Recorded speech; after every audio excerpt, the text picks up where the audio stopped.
Good morning, colleagues, and thank you for your indulgence in postponing the start of or adjourning the start of the meeting there. I thought it was important that we did have continuity in the hearing that we've just had. Could I have any apologies? There are none. Oh, sorry, Margaret Harkness has had to leave. And Bob Constable, I think. Order of business. We've got an item that we've added in joint inspection on children and young people in Midlothian. The reason this is added as a late paper is that it was only published yesterday. But we're very keen that we take this into account at earliest opportunity, and given that there are another 2 inspection reports on the agenda, it made sense to have this one also. That takes us to declarations of interest. Are we any? Thank you. Item 4 is the Cabinet membership and portfolios. As was asked to be noted at the Council meeting in December, the new Cabinet membership was agreed at that point, and the headline portfolio titles are included in the report at item 4. At this stage, I don't think we need to necessarily say any more on that. Councillor Johnson? Okay, so on that basis, can we agree item 4 on the membership and make up a cabinet? Thank you. That then takes us to item 5, which is the minutes of the cabinet meetings. First up, the special cabinet on the 19th of November. Councillor Johnson. On page 6, item L, can it be noted that it should read to note that 6 primary school children were in residential care and 2 young people in secure accommodation over the previous year. Thank you. Not a problem, we can make that change. With that, we're happy to agree that minute. And the cabinet on the 19th of November, agreed. And the special cabinet on 17th of December. Thank you. That then takes us to item 6, the inspection of Hukin Primary School nursery class.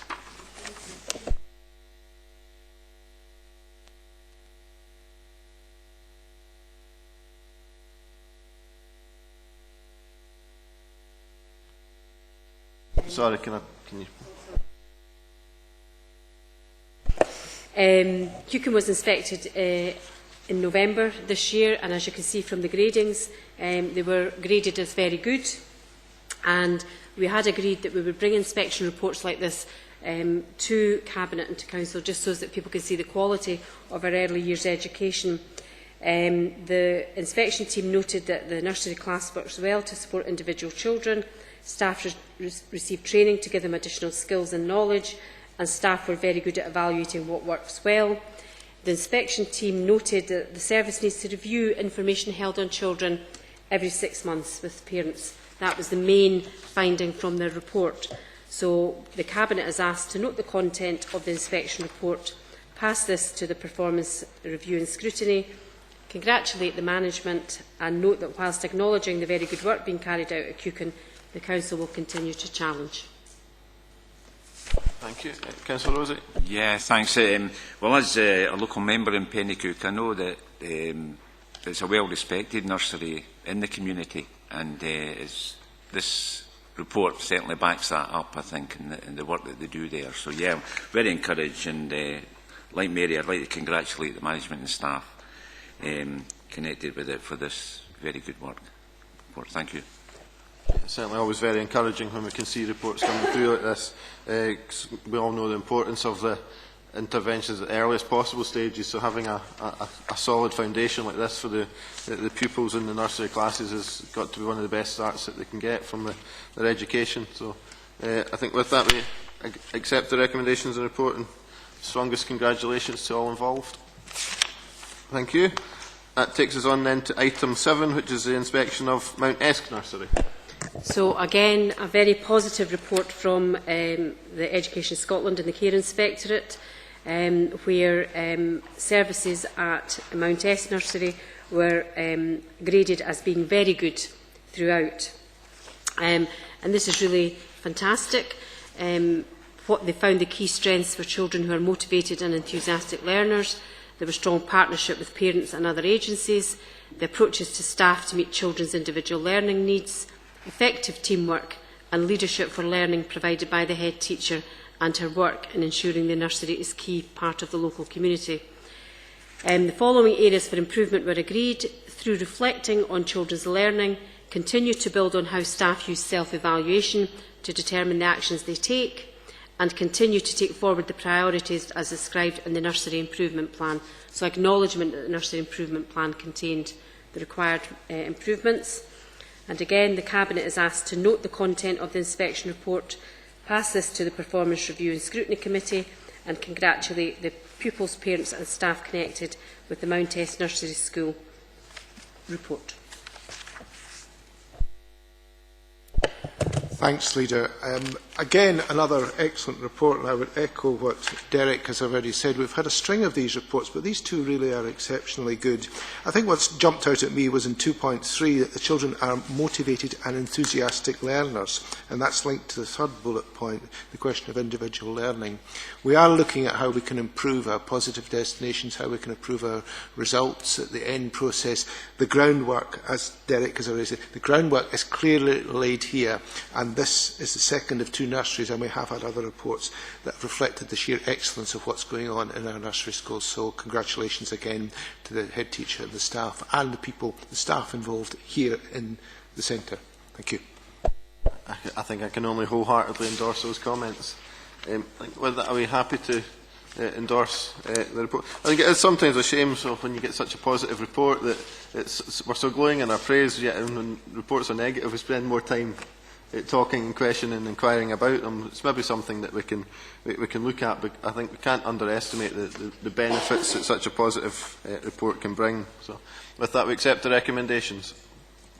Thank you. That takes us on to item number 8, which is the inspection of the Midlothian Council Adoption Service. Okay, what I would ask you to do, with your indulgence, is to kind of look at the next two reports in conjunction with each other. And the reason I'm saying that is this is one service that was inspected by two different inspectors at the same time. And I've raised it a number of times at Council over the last year. So the inspection report looked at the adoption service and the fostering service separately. So in terms of the adoption service, they graded the quality of care and support as weak, the quality of staffing as good, and the quality of management and leadership as adequate. Now, the inspection report noted that the prospective adopters, they felt the staff were knowledgeable at adoption and generally felt well supported by the service. The inspection team thought that adoption provided a good oversight of the work of the services and were able to highlight areas. The inspection team that the authority reported that the authority could do better.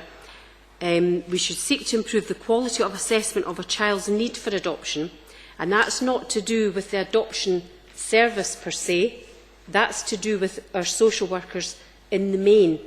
So it's not about the adoption service, that's about improving it across all of social work. And the service could improve support arrangements for panel members by arranging role-specific supervision.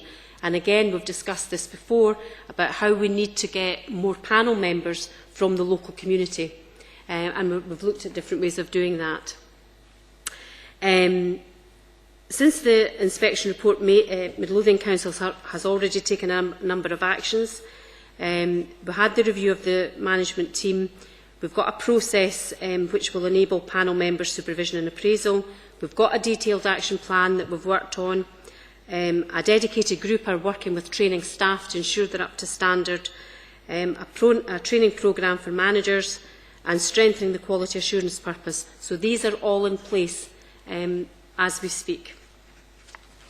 So we're asked to note the content of this inspection, pass the report to the Performance Review and Scrutiny Committee and acknowledge the positive and ongoing work.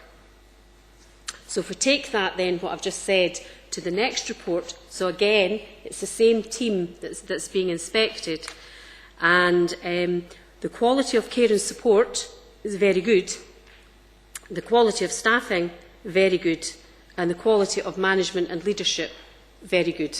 Good. So we're dealing with how inspectors come in and it's very subjective. It's not if you reach this percentage, you get that grading, or, you know, they're looking at various things. The inspection team noted the following strengths. The agency continues to be committed and motivated to providing quality fostering service. The health and well-being and needs of children and young people were evaluated and monitored. Foster carers were well supported by the fostering service, and foster carers were strong advocates for the children they looked after. The inspection team reported that the authority could do better in the following areas. The foster service should continue to develop and improve the fostering panel, which again links to what we were talking about for the adoption. The service should continue to improve panel membership, again links to the earlier report. The service should make sure that placing social workers provide a report to the fostering panel when foster carers are being reviewed. And the service should make sure that all written records are full and consistent. So again, this is, you know, the ongoing improvement that we've done. So I would ask you to note the content of the inspection reports, pass both reports to the Performance Review and Scrutiny Committee, and acknowledge the ongoing and positive work in Midlothian, and note that we will continue to challenge and support and monitor the service to achieve excellence through further improvement. I'll bring in Mr Hayes first. Thank you, Convener, and thank you, Mary. Can I just pick up on the points you were making and correct and confirm my understanding? It's the same inspection team inspecting the same Midlothian team. What are the differences? Why the differences? It's difficult to say. It's difficult to say. It's the Care Inspectorate sending two inspectors. One looks at fostering and one looks at adoption. So it's not. It's one inspector looking at one thing, one at another. Yes, yes. How? So the children come into the system and they're kind of twin-tracked at the beginning. So an incident has happened. Do we think that that child can go home? In which case we're working towards the child going back to their parents, or do we think it's going to be foster care or adoption? So we sort of twin-track our youngsters. Can I just ask a supplementary then? I suppose a very leading supplementary. Did the team feel that the outcomes were justified? And I suppose, coming professionally from this background, and this is a general question about all of these, including inspections, when these reports, these are summary reports, is there actual evidence that these are based on? You know, I saw this and I found this and this has happened for this person. So firstly, did the teams feel that the differences were justified? And what was the evidence that was presented which would substantiate the differences? There will always be evidence. You have what's called a record of inspection findings. So they will say, I looked at 6 cases, or I looked at 12 cases, or in the case of the next report, I'm going to talk about 97 case files, and this is what I found. So they will always look at that. So you will get a record of inspection findings, which goes into much more detail. I think if you ask about the team, which includes, you know, the central team, I think we were disappointed that the inspectors felt that we were weak in some areas, especially when we were positive about the fostering. So these children that go on to adoption are actually in foster care placements first. So the fostering placement was so positive, and yet the adoption one wasn't as good. But in saying that, we have a new legal advisor, we have a new team there. So there are always areas where we can learn and improve, and that's what we're doing at the moment. And as I say, the team were disappointed. Don't know if you had 2 questions.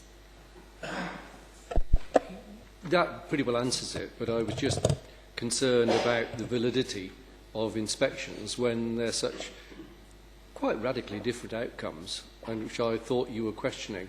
And you're putting a nice positive approach to it, and proactive, yes, we can learn, but underneath it all, does this raise questions about the validity of care inspections?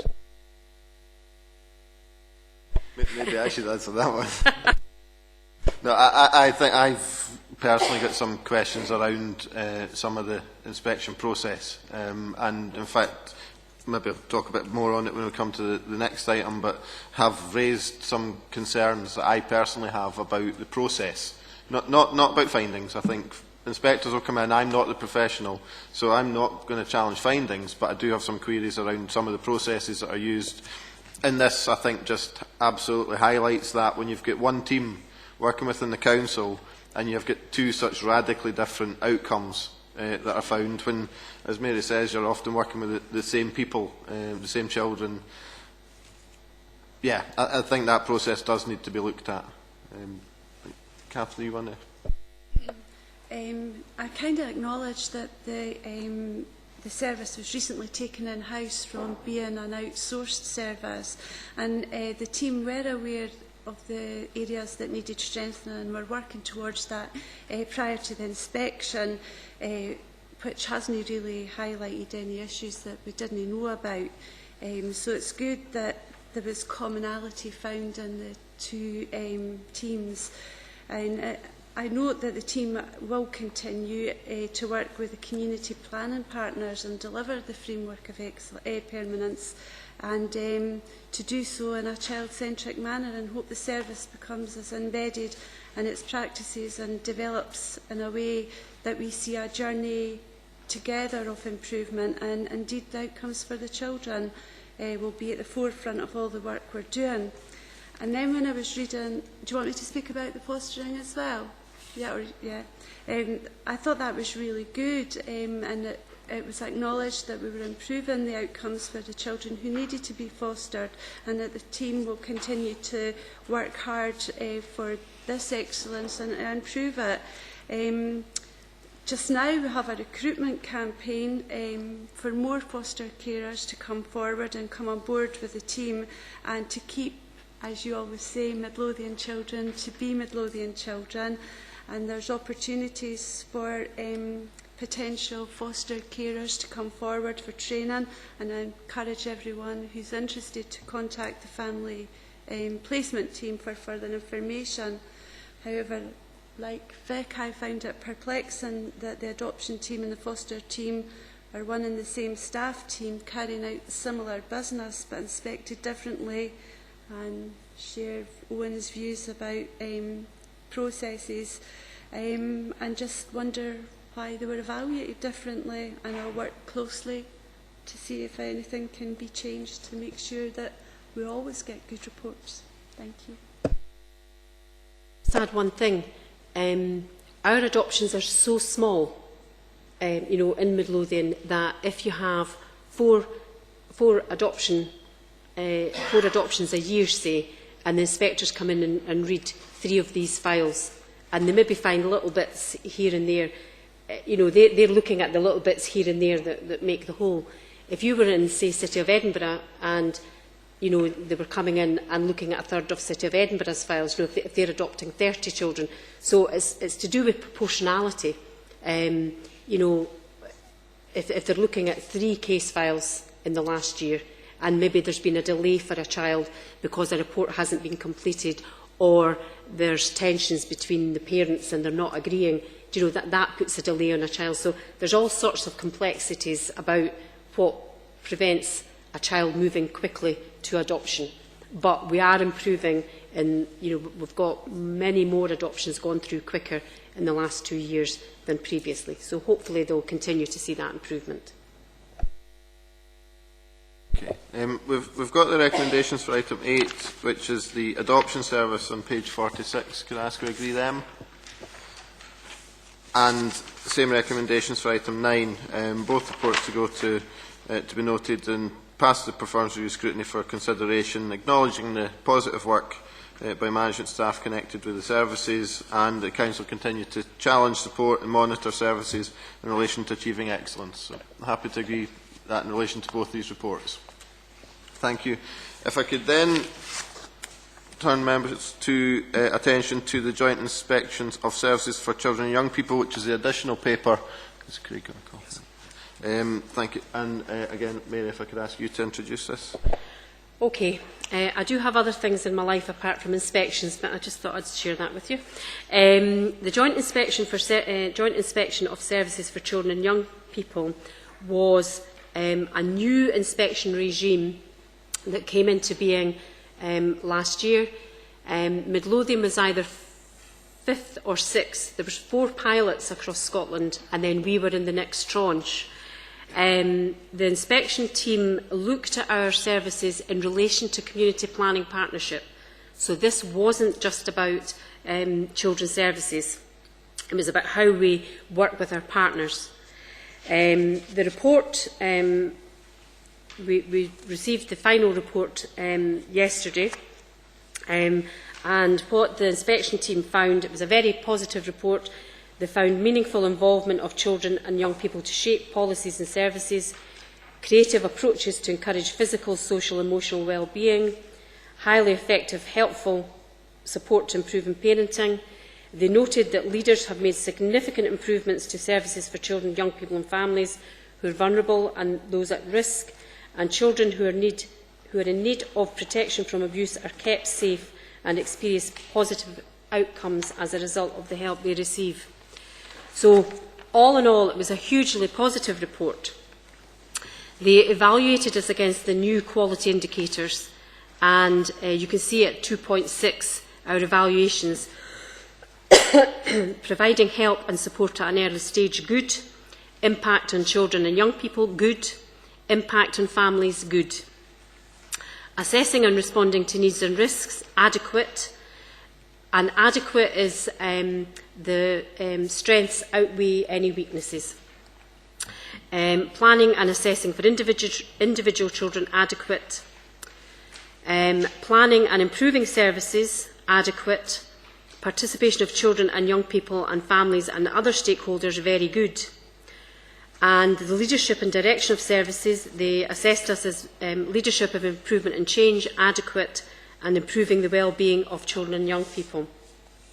So if you actually read the report and then read the gradings, there appears to be a slight mismatch, which we have discussed extensively with the Care Inspectorate.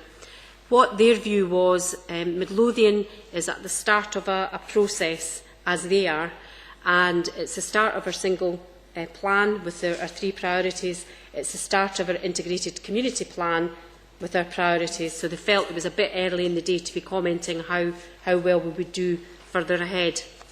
The report only found 4 things that we need to be looking at, and that is provide readily available to support for all children, and that's part of what I've discussed here extensively, the move from stage 3 supports to prevention and early intervention. Continue to improve the quality of assessment and planning for all children and young people, and that relates to our previous reports. Implement a comprehensive and effective joint commissioning strategy for services for children and young people. What they mean by that is not Midlothian Councils providing this. What they're talking about is working with health. They're talking about working with our partner agencies. And maintain strong leadership and clear direction. So they want us to, continue with the vision and moving ahead. So an action plan will be in place to look at that. So the Cabinet is recommended to note the report of the joint inspection and note the areas for improvement in section 2.7. I presume you'll want the same one as well about forwarding. That's fine. Okay, thank you. Although this inspection was just concerned in the services for children and young people in the county, it does demonstrate the strengths and the service that we are providing. For example, to note all the improvements on page 11. But I was just thinking, all things being equal, and reading over the 3 reports, it demonstrates the team, the partnerships, awareness, drive, enthusiasm and commitment by the whole partnership to improve the lives of all the children and young people in Midlothian. So I think overall it's good. Thank you. It's certainly a positive journey that we're on, and as Councillor Johnson says, each of these inspection reports has highlighted that the pathway that we're on here is all pointing in the right direction. I think I mentioned some of my frustrations around process. This is a community planning partnership inspection. But when we look at the case files that were read, that was all the council. It wasn't that they went to the police to look at case files, they didn't go to the health service to look at case files. So while it was branded as a partnership inspection, it felt very, very much like it was a council inspection. So I think that there is a journey to be gone on by the Inspectorate as to how they deal with the new environment of partnership working, where it's not simply the council that's leading on any particular aspect, but that there are other agencies involved. And I mean, the very positive work that's taken place across the partnership is excellent. And if we could get the inspectors to recognise the need to look beyond just the council, that would be a massive step in the right direction. There has been some work to, I suppose, declutter the inspection landscape, that there are now allegedly joint teams within the inspection setup, so we can only see what that brings, but hopefully that side of local government will drive change and recognise the environment we're in and the importance in partnership working, that it's not simply a case of looking at anyone standalone anymore. The involvement of other agencies in supporting the work we do is critical, and when assessments are carried out, such as this, we need to be speaking to each of the partners. So I agree, this is it's a positive report, and it shows the good work that's taking place. The overarching sort of grades, I suppose, don't necessarily, to me, reflect the content of the report, but even that shows that there's a lot of good work taking place here. So I'm encouraged by this. I would ask that we do add a third recommendation, that is, we do refer this report to the Performance Review and Scrutiny Committee as well, just so we cover all the bases, because I'm sure that there'll be a number of questions to be raised in that forum too. Any other comments? Just an observation to Mary. I think we've questioned some elements of validity here across these three reports. What puzzles me from a practical point of view is, why couldn't there be one report?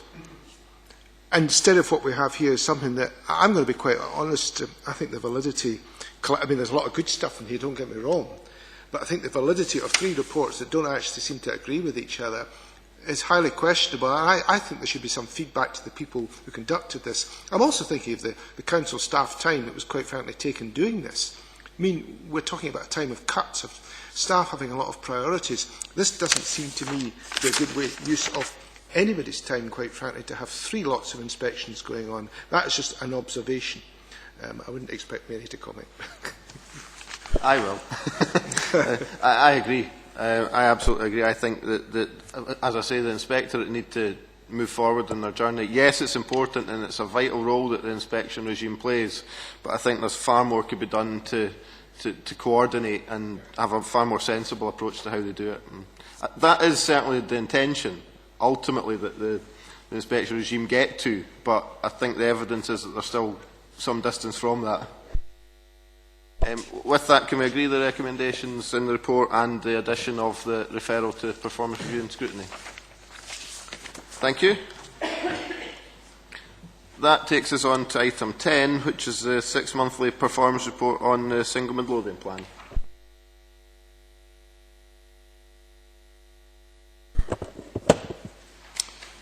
Thank you, Chair. This 6-month performance report on the Single Midlothian Plan, I think, can be seen as complementary to the detailed reports on council performance, which the Special Cabinet considered recently. But I think it's important also for Cabinet to be able to reflect on the wider achievements of the community planning partnership.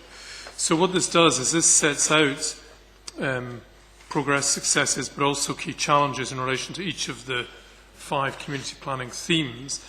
And then alongside that, because we're taking an exception reporting approach here, it has details of the 32 actions that are off target at this 6-month period in the year, together with some commentary on the reasons why that is the case. Indeed, in quite a number of cases, the actions which are intended to get things back on target. So there's a lot of information here. I think the context is important, and there's a number of officers in the Chamber today, not least Alistair Mathers, who may be able to help members with any questions or interpretation in relation to detail. Members have any questions or comments? Clearly there's a massive amount of work being undertaken at the Community Planning Partnership, and I think the report here certainly backs up the focus on three key priorities: the early years, positive destinations and economic recovery. That approach that the partnership have taken. I mean, the report itself doesn't ask us to refer this to performance review scrutiny, but again, I would ask that I think that would be a sensible approach for us to add as a recommendation to enable that more detailed scrutiny. But I think if there are no questions, perhaps if we note this at this time. Thank you. Which takes us on to item 11, which is an update report on Midfest 2013. Okay, thank you.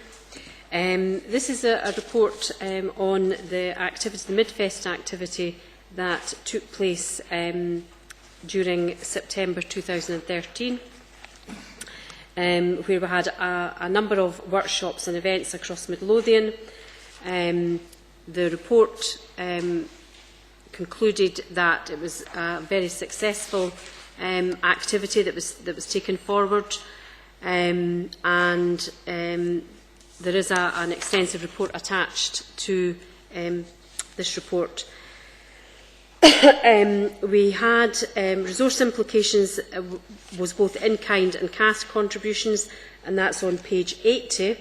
But what I would ask you to add to that is Midlothian Council non-cash contributions amounted to about £57,000, and 9,224 was funded by a number of councillor ward environmental funds.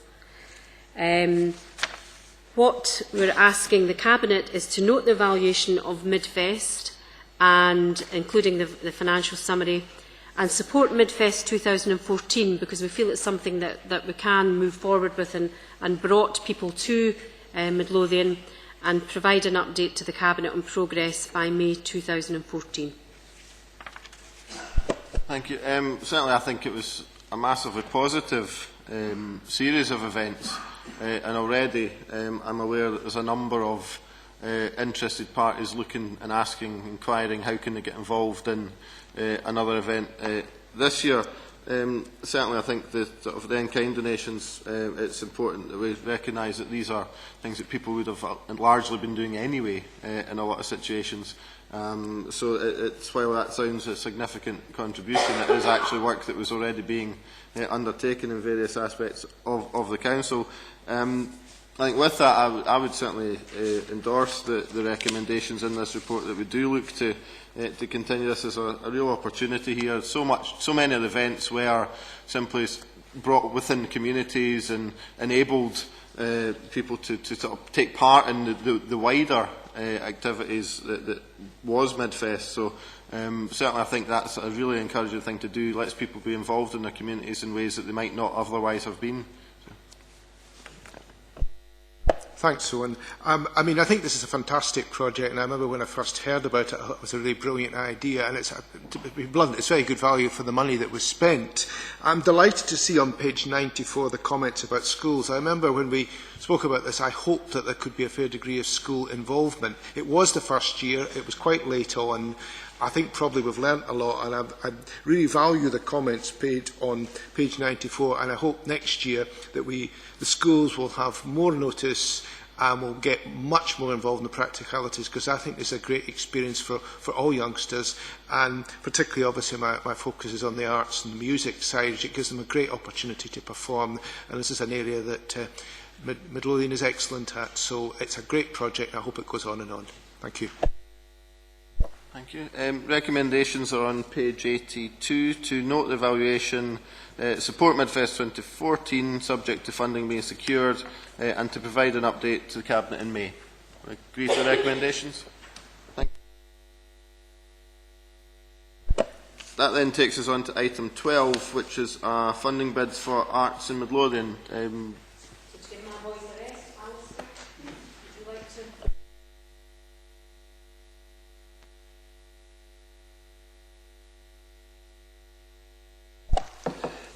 Chair, this is a report which is brought forward to bring us up to date with decisions that were made during last summer to submit a bid to Creative Scotland for capital funding in conjunction with the National Mining Museum for Scotland and the Arts Community in Midlothian to establish a performance venue, a commercial performance venue at the Newton Grange Mining Museum. This has been a subject of a seminar with the SNP group already, and this is formally now seeking retrospective approval for actions taken in submitting the bid. So essentially it's asking Cabinet to agree what has already happened. I think the report is pretty clear in front of us. Obviously, any activity that takes place is subject to funding being secured. Funding bid was submitted because there was a very short window for the submission of the funds that were available. I suppose subsequent to that, I've relatively recently attended a meeting with the Chief Executive with representatives of the Mining Museum, which I felt was very positive, to this opportunity to engage with them and to discuss how we can work together with the opportunities that are presented through this bid and the opportunities that come with what will soon be the opening of the Borders Rail. I don't know, Kenneth, would you maybe add some on the discussions we had? Yeah, thank you, Leader. I think that what's important about these discussions is the recognition of the commonality of interest between the Council and the Mining Museum, that the Mining Museum is an exceptional asset, and that by working together, really, we have the prospect both to create opportunities for the arts, economic development, and wider benefits for Midlothian. I think that really I suppose the critical thing from that discussion for me was the fact that there seemed to be a shared recognition of that need to work closely together moving forward. Now, I think it's also important to emphasise these are early stage bids. There's a long way to go. There will be further significant decisions which will need to come before Cabinet if these matters go ahead. But I think what we have is essentially what looks like a positive project and a good relationship with the Mining Museum that gives us a good prospect of delivering it should the funding come forward. Any members' questions or comments? The recommendations for us to confirm the support for the steps taken so far and to authorise appropriate staff to continue to seek funding and develop business case for a Midlothian arts facility with the Mining Museum Trust, arts community and external funders. We're happy to accept that recommendation. Thank you. That then leads us on to item 13, which is the Strategic Development Plan for Edinburgh South East Scotland update. Ian. Thank you, Chair. The report presents the minutes of the most recent meeting of the Strategic Development Plan Joint Committee, which was held on the 18th of November last year, and it also seeks ratification of the proposed strategic planning budget for 2014-15, and particularly the contributions from the Council. And this is an annual report which comes up in relation to CES Plan. Just as a quick reminder, the 6 councils in South East Scotland are the statutory Strategic Development Planning Authority, and the governance is provided by that joint committee of 12 members. That's 2 members from each constituent council. Current position on approval of the SDP Strategic Development Plan number 1, the supplementary planning guidance on housing numbers, which is making progress at the moment, and also the initiation of SDP number 2 is set out all in part 2 of the report. Just to draw your attention to paragraph 2.5 of the report, the Joint Committee approved budget for 2014-15 is identified there, plus the 5% reduction target on that budget annually thereafter. The Joint Committee also agreed to keep member council contributions to the £49,000 per council per annum, which has been the case for a couple of years. So in terms of the budget position, it's as budgeted. Recommendations are to note those minutes which are attached, in fact, appended to the report, and to ratify the budget for the Strategic Development Planning function. Thank you, Chair. Thanks, Ian. I would just draw your attention to paragraph 2.2 regarding the housing land, which was subject to a consultation which ended on the 23rd of December. Cabinet will recall that we've agreed 100 houses for Edinburgh, and there's been 155 responses to this consultation which are being assessed at the moment. And as Ian has said, I ask the Cabinet to ratify the 2014-15 budget, which is the same as the 12-13 budget, with a 5% reduction. Thank you. Yeah, I think it's important to note, I think it's a valid point, the fact that, again, there's another part of this process that's open to public consultation. There's extensive consultation throughout all of the planning, development plan processes, and I'm keen to make that point because I think there has been some discussion recently among some of the letter writers to the press about developments in Midlothian and such like, and I think it's critical that I do make the point that all aspects of this are widely consulted upon, and anyone who does want to make a case, there is many opportunities for that to be done. With that, can we agree the recommendations in the report?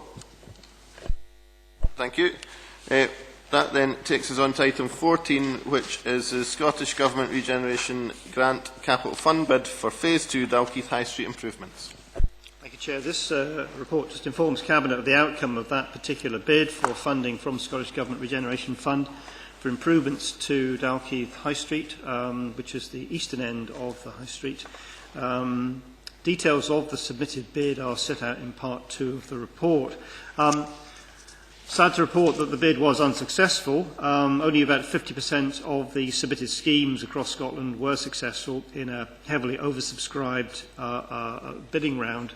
And we understand that there's a seeming change of emphasis in moving from stage 1 to stage 2 of the process, from the public realm works, which were the essence of this particular bid, for Dalkeith, to the emphasis on redevelopment of derelict buildings. So to some extent we perhaps were wrong-footed at stage 2, but that was not something that we could have foreseen. It is important to note that the bid included commitments, financial commitments, from Buccleuch Estates and from Dalkeith Business Renewal, and also a fair degree of support from Melville Housing Association, who, pleased to note, have now secured the Corn Exchange for what will be a pretty exciting project on that part. And also, the bid also included a council contribution of £20,000, which was obviously dependent on the success of the bid. Just to give a bit more update, Convener, we have finally tracked down the main person at Scottish Government who's had involvement in this. They have accepted that there was some change of focus between stage 1 and stage 2, as I outlined.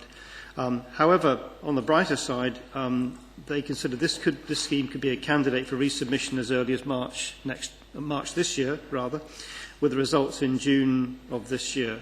And in fact, the Scottish Government representative has undertaken to come and meet officers on site and to actually see the nature of the scheme that's being prepared. So I think those are quite positive. So on that basis, Cabinet are asked to note that the Stage 2 bid was unsuccessful, but also to note the prospects for a resubmission of that bid. And on that basis, there would be an indication or a suggestion, I think, that if the Council were able to keep its £20,000 contribution as part of a resubmitted bid, then certainly that would be beneficial, both in terms of the bid itself and the relationship with others who are going to be maintaining their financial commitment too. I want to thank Ian for the tenacity in which they've wouldn't let go on this bid, and I understand that there's a good chance that we will be successful in March, and I recommend the recommendations at 4.1. Just from the point of view of ensuring we have the appropriate governance in place, I think we will need a report in advance of that resubmitted bid to confirm the Council's support for 20,000, either through the Council agenda in February or the next Cabinet meeting. So if we could arrange for that to happen as well, that would be particularly useful. Okay. With that, we agree with the recommendation. Thank you. Item 15 is the A Sense of Belonging, Lothian's Joint Mental Health and Wellbeing Strategy. Alison. Thank you. This is an update paper Mid Lothian signed up to a Lothian-wide strategy, Sense of Belonging, in 2011, which was a 5-year strategy to look at ways of improving mental health and well-being for people within Mid Lothian. There's been good progress during that time. It is a joint strategy. We work really well with our colleagues in the NHS and the third sector in this area. It was the first time that we'd looked at a strategy that had really covered the whole lifespan as well. Our mental health strategies before that had been very much adult, 16 to 65 focused, and this was very clearly looking at the fact that people experience mental health across the whole age range, and that just because you've turned 65 shouldn't mean that everything around you changed if things were working well to support you with your mental health issues before that date. So it was about trying to get a lifelong approach to supporting people with mental health, and it was about, I suppose, also looking at that wider well-being issue as well that we need to focus on, and not just look at the very specifics of mental illness, but looking at that wider well-being issue. There's been some really good work that's been going on through that time. Welfare reform has particularly impacted on people's health and well-being, and we've invested some money to offer some additional support to people with mental illness to work through some of the changes in benefits that have been happening. The Men Share project has been particularly positive, which is supporting men in the 25 to 50 age bracket, particularly around suicide and suicidal behaviour. We've been doing some reviews both in terms of our employment services and in terms of our rehab services that we have available that have both brought in some savings and improved the quality of services that we've been able to support during that time. So you're being asked to note the content of the report and agree to receive annual updates on the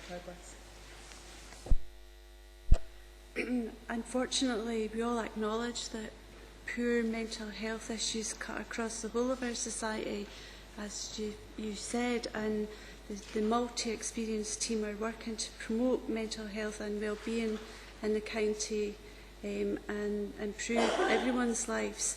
Many of the issues have been addressed by the team to improve whole lives. I think that's really important by tackling their health as well as helping them support themselves in their own communities, and nurturing and encouraging recoveries and developing strategies for people to cope with living with ill health. Although it is regrettable that factors out with the control of this council or the Scottish Government, although they do as much as they can to mitigate that. For example, the welfare reform has affected many of the residents and has become a real burden on their mental health and well-being, and not helping improve mental health. Thank you. Thank you. I think, are we happy to note that report on that basis? Thank you. That concludes the items of public business. One item remaining.